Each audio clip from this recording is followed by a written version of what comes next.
우리는 지난 9월부터 매주 에베소서 말씀을 주일날에 우리가 듣고 있습니다. 에베소서는 모두 6장으로 구성되어 있는데 크게 두 부분으로 나뉘어져 있습니다. 1장부터 3장까지는 우리의 구원을 위한 하나님의 계획과 그리스도 안에서 성취된 구원의 비밀, 즉 교리 부분을 다루고 있고, 4장부터 6장까지는 하나님의 백성으로 부름받은 그리스도인들이 이 땅에서 어떻게 살아야 할 것인가, 또 부르심에 합당한 그 삶은 어떤 것인가를 또 보여주는 그런 또 내용으로 구성이 되어 있습니다. 그러는 바로 4장 1절이 시작이 되는데요. 본문에서 바울은 너희가 부르심을 받은 일에 합당하게 행하라 이렇게 권고하고 있습니다.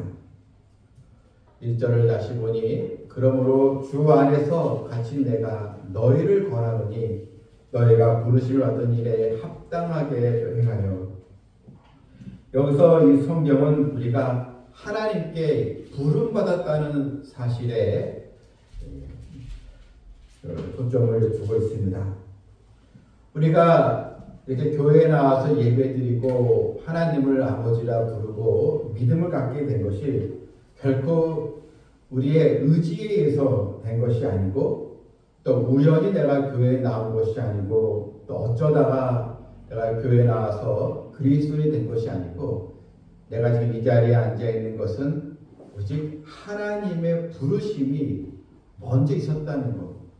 바로 이 부르심 때문에 우리가 하나님의 자녀가 되었다는 이 사실을 지금 강조하고 있는 것입니다. 요한복음 15장 16절에서 너희가 나를 택한 것이 아니요 내가 너희를 택하여 세웠나니 했습니다. 우리가 하나님을 먼저 찾은 것이 아니고 하나님이 나를 먼저 찾아주시고 불러주셨다는 것입니다. 이 사실에 대해서 이미 사도 바울은 에베소서 1장에서 이렇게 언급했습니다. 4절에서 1장 4절에 창세전에 그리스도 안에서 우리를 택하셨다.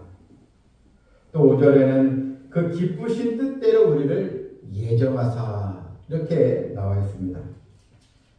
우리가 그리스도인이 된 것은 하나님의 예정과 선택 속에서 우리가 하나님의 백성이 되고 하나님의 자녀가 되었다는 것입니다. 하나님은 수많은 인생 가운데 나를 택하여 아버지의 또 백성으로 불러주셨습니다. 여러분, 내가 누군가에게 선택을 받았다는 사실이 얼마나 여러분 귀한지 아십니까? 국회의원들이 백성들에게 선택을 받아서 또 의원이 또 되는 것. 그런데 여러분, 우리는 하나님의 선택을 받아서 아버지의 백성, 또 하늘의 유업을 입는 축복의 자녀가 된 것입니다. 여러분, 이 교회라는 곳이 어떤 곳입니까? 이 교회가 이제 헬라어로 에클레시아라는 그런 단어인데, 이 에클레시아라는 단어는 하나님께로부터 부름받은 자들의 모임, 바로 이것이 교회라는 것입니다. 하나님 우리를 부르신 것에 대해서 결코 후회하시지 않는다고 했습니다. 로마서 11장 29절에 하나님의 은사와 부르심에는 후회하심이 없느니라. 후회하지 않으신다는 것입니다. 때로는 사람들이 잘못된 선택을 하고 잘못된 사람을 만나다가 또 후회하는 일이 또 있지만, 그러나 하나님이 나를 선택한 것에 대해서는 결코 후회하시지 않는다는 것입니다.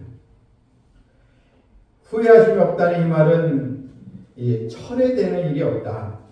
또 거두어 가시지 않는다. 번복될 수 없다. 하나님께서 나를 구원의 자녀로 작정하시고 나를 선택하셨는데 이 하나님의 선택이 있기 때문에 우리의 이 구원이 번복될 수 없다. 취소될 수 없다.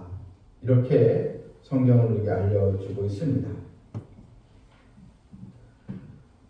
예수님께서 십자가에 달리셨을 때 예수 옆에 있는 그 두 강도 가운데 그 한 강도는 예수님과 함께 예수님과 함께 낙원에 감으로 구원받지 않았습니까? 이런 흉악한 이 범죄자도 마지막 순간에 주님을 믿고 천국에 이제 갔습니다. 여러분, 이 강도 또한 하나님의 바로 부르심이 있었기 때문에, 그러니까 인생 그 마지막 순간에 결국 하나님의 자녀로서 그가 깨닫게 되고 하나님의 부르심에 응하게 바로 되었던 것입니다. 그러므로 하나님의 자녀들은 이제는 날 불러주신 하나님의 은혜에 우리가 합당하게 신앙생활을 해야 될 사명이 다 있는 것입니다. 그냥 신앙생활을 또 주일이 되니까 뭐 교회 나와야지 이것이 아니고 다 우리 모두에게는 바로 부르심에 합당한 삶을 살아야 되는 그런 사명이 다 있는 것입니다. 우리가 잘 아는 그 알버트 슈바이처라는 이 박사는 이 병들어 죽어가는 그 아프리카 사람들에게 그런 복음을 더 전하면서 의술로서 많은 이 환자들을 고쳐 주었습니다. 슈바이처는 의학자요, 또한 사상가요, 또 신학자요, 음악가로서 많은 사람들에게 존경을 받은 인물입니다. 그의 헌신적인 노력을 인해서 53세에 게테 문학상을 받았고, 또 76세에 프랑스 아카데미에서 이런 또 프랑스에자는 그런 권위 있는 그 회원이 되었고, 또 77세에 노벨 평화상도 받았습니다. 그가 90세가 되어서 세상을 떠나면서 많은 사람들에게 존경을 받았는데, 슈바이처의 박사의 한 친한 동료였던 교수가 한 번은 슈바이처에게 이런 질문을 했습니다. 자네는 가만히 있어도 생활이 보장되고 편안한 생활하면서 사람들에게 존중받을 수 있었는데 왜 굳이 아프리카로 가서 그렇게 고생을 하는가? 이렇게 물었습니다. 그때 슈바이처가 손을 번쩍 들었습니다. 그래서 하는 말이, 이 손은 내 손이 아니네. 이 손은 하나님의 손이야. 그러니까 나는 하나님의 부르심을 받아서 하나님의 손 노릇을 지금 하고 있는 거야. 그래서 하나님께 부름받은 사명을 감당하고 있다. 이렇게 대답을 했다는 것입니다. 오늘 이 본문에서 어떻게 우리가 또 하나님의 부르심에 합당한 신앙생활을 할 수 있는가?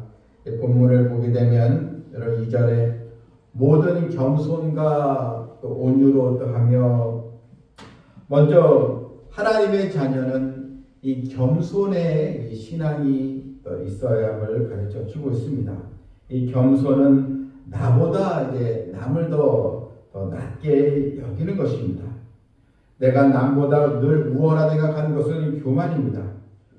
교회 안에서 우리가 그리스도를 또 머리로 우리가 한 몸이 되고 서로 연결된 지체가 되었는데, 여러분 우리가 하나님 은혜를 생각하면서 항상 나는 하나님의 큰 은혜를 받았지, 이 겸손함으로 신앙생활을 해야 합니다.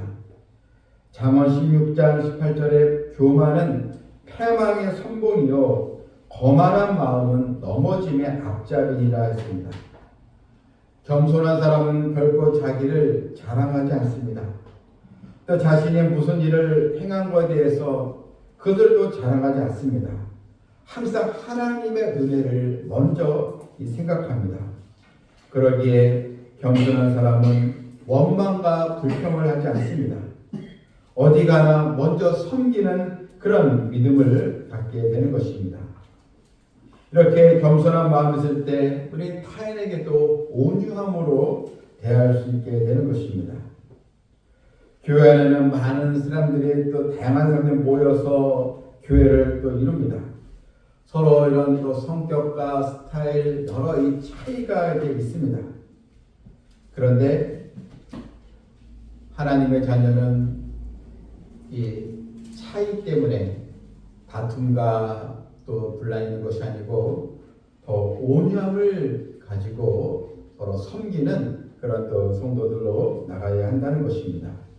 왜냐하면 예수님께서 말씀하시기를 마가복음 10장 45절에서 인자가 온 것은 섬김을 받으려 하나이라 도리어 섬기려 하고 자기 목숨을 많은 사람의 대속물로 주려 함이라. 주님은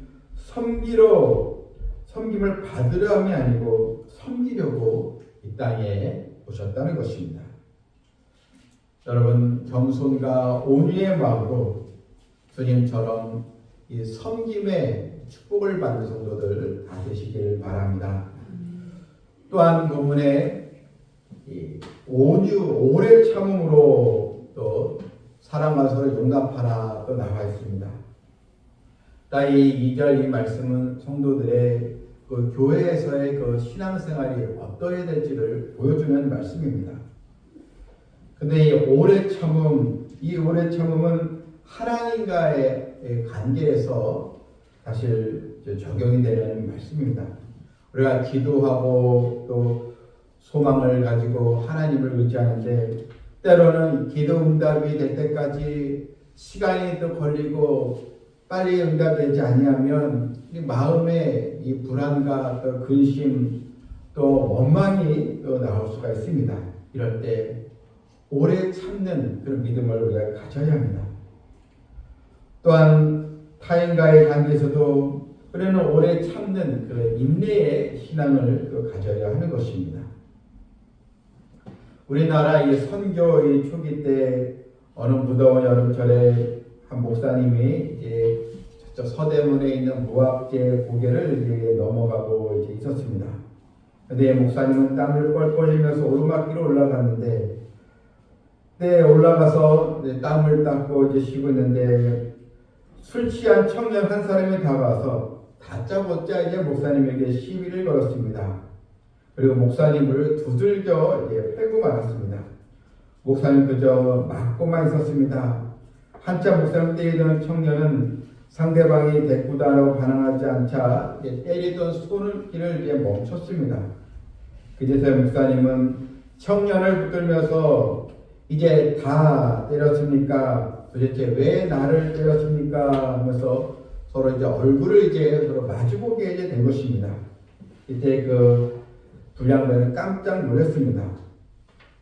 이 목사님이 바로 김익도의 목사님인데, 이 김익도 목사님은 아주 당시 청년 때에 아주 유명한 그런 깡패로 아주 소문난 그런 사람이었기에 대부분의 불량배들은 김익도 이분의 이름만 들어도 벌벌 떠는 그런 시기였습니다. 이제 청년은 바로 자기가 때린 대상이 김익도라는 사람인 줄 알면서 기가 꺾이고 잘못했다고 여기 빌었습니다. 그랬더니 목사님이 당신 나랑 같이 화해하고 싶으면 나를 따라오십시오 하면서 이 청년을 부흥 집회에 참석하게 해서 하나님의 말씀을 듣게 하고 이 청년이 새 사람이 되는 노래 역사가 일어나게 되었습니다. 이 청년 나중에 교회도 장로가 되어서 많은 사람들에게 복음을 전하는 전도자로 쓰임을 받았다는 것입니다. 여러분, 내가 참고 내가 또 인내할 때 하나님께서 일하시고 역사하시는 것을 바라보시길 바랍니다. 또한 성도 간에 서로 용납하고 있습니다. 여러분, 이 용납, 서로의 그런 차이가 있지만 그러나 주님의 사랑으로 받아주고 또 서로 감싸주는 그런 사랑이 바로 용납인 것입니다. 초대 교회사를 연구해 보면 기독교가 심한 이 박해 속에서 크게 성장하게 된 두 가지 사회적인 요인이 있었습니다. 그것은 교회가 이 노예와 이 여성들을 그리스도 사랑 가운데서 받아주고 용납해 주었다는 것입니다. 당시 로마 인구의 3분의 1이 노예였는데 노예는 주인이 마음대로 사고 팔고 죽이고 할 수 있는 그러한 또 대상이었습니다. 노예는 하나의 물건이요 도구에 불과했는데, 그런데 복음을 전하는 사람들이 이 노예에게 그리스도의 사랑으로 복음을 전함으로 다 같은 형제요 자매로 이 노예들을 받아들이게 된 것입니다. 우리는 똑같이 하나님의 형상으로 지음받은 존귀한 존재입니다 하면서 차별하지 않고 무시하지 않고 노예를 받아들이므로 당사회에서 천대받고 벌받았던 노예들이 더 하나님의 복음을 듣고 복음을 증거하는 그런 일들이 있으므로 로마의 폭발적인 또 기독교의 성장이 있었습니다. 또한 여성인데 옛날에 여성의 지위는 형편이 없었습니다. 인구를 조사할 때도 여자는 숫자로 세질 않았습니다. 그런데 여성 또한 기독교에서는 다 같은 그리스도이요 하나님의 자녀입니다면서 남녀를 차별하지 않으므로 이런 용납의 이런 사랑이 있으므로 기독교가 더 빠르게 많은 지역에 복음이 전파되어 있었다는 것입니다. 수많은 노예와 여성들이 교회에 더 들어오므로 교회가 더 성장하는 또 계기가 되었습니다. 여러분, 서로를 더 용납하고 또 세워주고 또 덕을 세우는 성도들이 되어야 하는 것입니다. 또한 본문에서 3절을 보니 성도들이 교회 안에서 하나됨을 이루길 바울은 권면을 하고 있습니다. 3절 보니 평안에 매는 줄로 성령이 하나 되게 하신 것을 힘써 지키라. 몸이 하나요 성령도 한 분이시니 이와 같이 너희가 부르심의 한 소망 안에서 부르심을 받았느니라. 구원받은 성도는 그리스도의 몸인 교회의 또 지체로서 서로 연결되어 있는 유기체인 것입니다. 몸의 이 지체가 조화를 이루지 못하면 우리의 몸은 금방 약해지고 이 건강이 무너지게 되는데, 교회 안에서 성도들이 그리스도의 사랑으로 연결되지 못하면 교회 또한 바르게 성장할 수가 없는 것입니다. 그래서 한 몸, 한 성령, 한 소망, 다 이것이 성령 안에서 묶여지게 되는 것입니다. 우리는 성령의 하나 되게 하심을 또 지켜야 하는 것입니다. 서로 배려하고 서로 또 존중하면서 우리가 주 안에서 하나 된 하나님의 또 가족으로서의 그런 모습이 있을 때 더 하나님의 능력이 교회를 통해서 나타나게 되는 것입니다. 미국에 가면 줄리아드라는 음악대학이 있는데 음악으로 아주 유명한 대학입니다. 그런데 유학생들 중에 교수들이 지도하기가 힘든 학생은 한국에서 온 학생이라 이렇게 말을 합니다. 한국 학생은 개인적인 능력은 뛰어나는데 문제는 이 협연을 할 때 제대로 잘 하지 못한다는 것입니다. 한국 유학생들은 자기 소리만 내려가지 협연이 잘 안 된다고 했습니다. 또 오케스트라를 연주할 때 이 협주에서 자꾸만 자기를 드러내려가는 그런 모습이 있어서 전체적인 이 하모니를 이룰 수 없다. 이런 얘기들을 많이 해왔다는 것입니다. 여러분, 우리가 교회에서 하나님께 영광을 돌리는 또 자녀로서 믿음의 하모니를 이루는 우리 교회가 되도록 여러분 더 기대해 주시고 믿음으로 더 참여를 해야 될 줄 믿습니다. 우리는 세상으로부터 다 부름받은 하나님의 이 백성입니다. 우리가 이 예수님의 이 제자들을 보면요, 이 제자들은 예수님께 십자가에 달리게 되고 또 잡혀가실 때 사실 다 주님 곁을 다 떠났습니다. 사도 요한만 십자가 밑에 여러 여인, 4명의 여인, 3명의 여인과 함께 있었는데요. 그런데 이 제자들이 예수님께서 부활 이후 성령 충만을 받은 다음에 다 제자로서의 그 부르심에 합당한 신앙으로 이제 나가게 되는 변화를 이루게 됩니다. 초대교회 역사가인 요세푸스가 쓴 교회사에 보게 되면 이 제자들의 순교 일지 내용이 있습니다. 베드로는 로마에 가서 전도하다가 박해를 가다못해 다시 돌아오던 주님을 또 만나게 되어 주님께 커바디스 도민의 주여 어디로 가시나이까?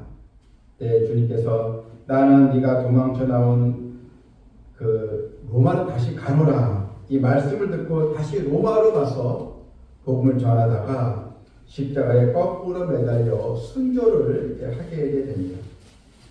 또한 안드레도 헬라 지역에 가서 전도를 하다가 십자가의 줄로 순교를 하게 됩니다. 야고보도 예루살렘 헤롯의 박해에 결국 칼로 목이 베어져 순교하고요. 또한 요한은 복음을 전하다가 반모섬에 거기 갇혀서 그런 순교를 하지 않았지만 반모섬에서 그런 자신의 죽음 올 때까지 거기서 하나님의 묵시를 받고 요한계시록을 쓰면서 하나님께 부름을 받게 됩니다. 빌립도 부르기라는 지역에 가서 전도하다가 기둥에 매달려 찢겨져 순교했고, 바돌롬에도 알메니아는 곳에 가서 전도하다가 매질을 당하고 순교했습니다. 도마는 인도에 가서 군인들이 던진 창에 맞아 순교를 했고, 또 마태는 이디오피아에 가서 그런 전도를 하다가 그들의 칼날에 의해서 순교를 했고, 알페의 아들 야고도 성전 꼭대기로 거기에 사람들이 데려가서 떨어뜨려서 죽게 되었습니다.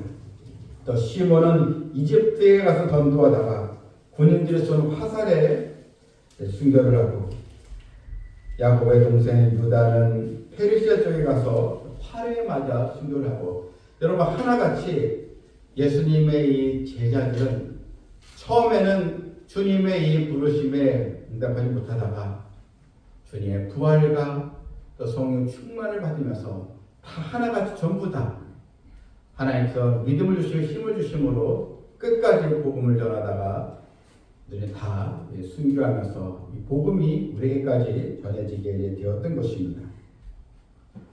세상에서 가장 불행한 사람이 있다면 자기는 할 일이 없는 그런 사람일 것입니다.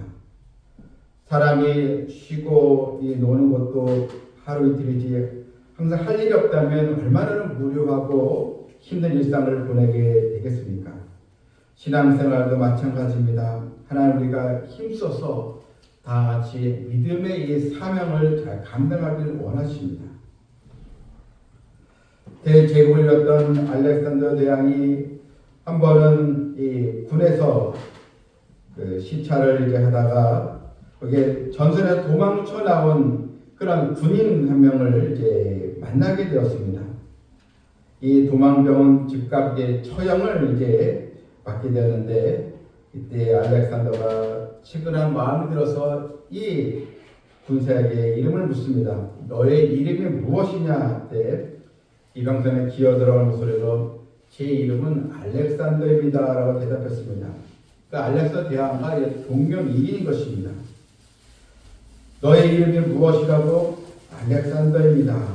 이 소리를 듣자 이 알렉산더 대왕은 이 병사에게 이렇게 얘기했습니다. 너는 너의 이름을 바꾸든지 아니면 너의 삶의 태도를 바꿔라 하면서 한 번에 내가 너에게 기회를 더 주겠다. 너는 어떻게 할 것이냐 할 때 제가 충성스럽게 저도 이 군의로 사명을 다하겠습니다 하면서 이 병사를 살려주었다는 그런 이야기입니다. 여러분, 우리는 하나님께서 우리에게 다 크리스찬의 이름을 다 주셨습니다. 우리 세상 속에서 우리 그 이름대로 얼마나 하나님께 영광을 돌리며 우리가 살아가고 있습니까? 중세시대에 성교했던 어거스틴이 어느 날 꿈을 꿨는데 천국문에 이르자 천국의 문지기가 당신은 누구요? 라고 물었습니다. 이때 어거스틴이 저는 예수 믿는 사람입니다 라고 대답했는데, 그러자 문제가 내가 보니 당신은 예수 믿는 사람이 아니요, 당신의 머릿속에 예수님의 말씀은 별로 없고 온통 철학과 지식으로 가득 차 있어. 당신은 철학자일지는 모르지만 진정으로 예수 믿는 사람은 아니요라고 이렇게 얘기했는데, 그때 꿈에 이제 깨어서 어거스틴은 자신이 누구인가를 다시 한번 생각하면서 하나님께 회개를 했습니다. 정말 자기는 철학자였지 진정으로 예수를 믿는 자녀로서의 삶이 없었다는 것을 깨닫게 되었던 것입니다. 성도는 이 세상에 사는 이 목적이 남보다 더 잘 살고 부귀영화를 또 얻는 것이 목적이 아니요, 하나님과 날 불러신 그 은혜에 합당한 또 삶을 통해서 하나님께 영광 돌리고 하나님의 약속을 또 바라보며 하나님께 예배해 놓으신 또 상급을 또 바라보며 믿음으로 살아가야 될 줄 믿습니다. 우리 모두 부르심에 합당한 신앙생활로 하나님을 기쁘시게 드리는 성도 되기를 주님의 이름으로 축원합니다. 아멘.